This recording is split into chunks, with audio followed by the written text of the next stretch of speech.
ఈరోజు దేవుని వాగ్దానం ఎఫెసీ 4వ అధ్యాయం 30వ వచనం. దేవుని పరిశుద్ధాత్మను దుఃఖపరచకుడి, విమోచన దినము వరకు ఆయన యందు మీరు ముద్రింపబడి ఉన్నారు. పరిశుద్ధాత్మ దేవుడు ఈరోజు మీతో వాగ్దానం చేస్తూ ఉన్నాడు. ఈ యొక్క పెంతెకోస్తు దినాన ప్రతి ఒక్కరు కూడా దేవుని సన్నిధిలో పరిశుద్ధాత్మను ఆహ్వానించి పరిశుద్ధాత్మ చేత నింపబడి పరిశుద్ధాత్మ ద్వారా ముద్రింపబడుదురుగాక. ప్రార్థన.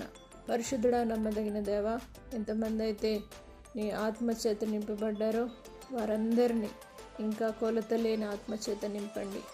ఏ ఒక్కరు కూడా మిమ్మల్ని దుఃఖపరిచేవారుగా కాక ఈ విమోచన దినమునందు మీరు ప్రతి ఒక్కరిని ముద్రించినారన్న విషయాన్ని, పరిశుద్ధాత్మ చేత ముద్రించినారన్న విషయాన్ని గ్రహించి ప్రతి ఒక్కరు నీ సన్నిధానానికి వచ్చి ప్రార్థన యందు పట్టుదల కలిగి పరిశుద్ధాత్మ కోసం వేచి చూస్తూ ఆనాడు పెంతెకోస్తు దినాన కురిపించబడిన పరిశుద్ధాత్మ శక్తి ప్రతి ఒక్కరిపైన కుమ్మరించి ప్రతి ఒక్కరిపైన నీ ఆత్మ ద్వారా దేవ ప్రతి కార్యాలు మీరు జరిగించమని యేసు పరిశుద్ధ నామమును బట్టి అడిగి వేడుకుంటున్నాము తండ్రి.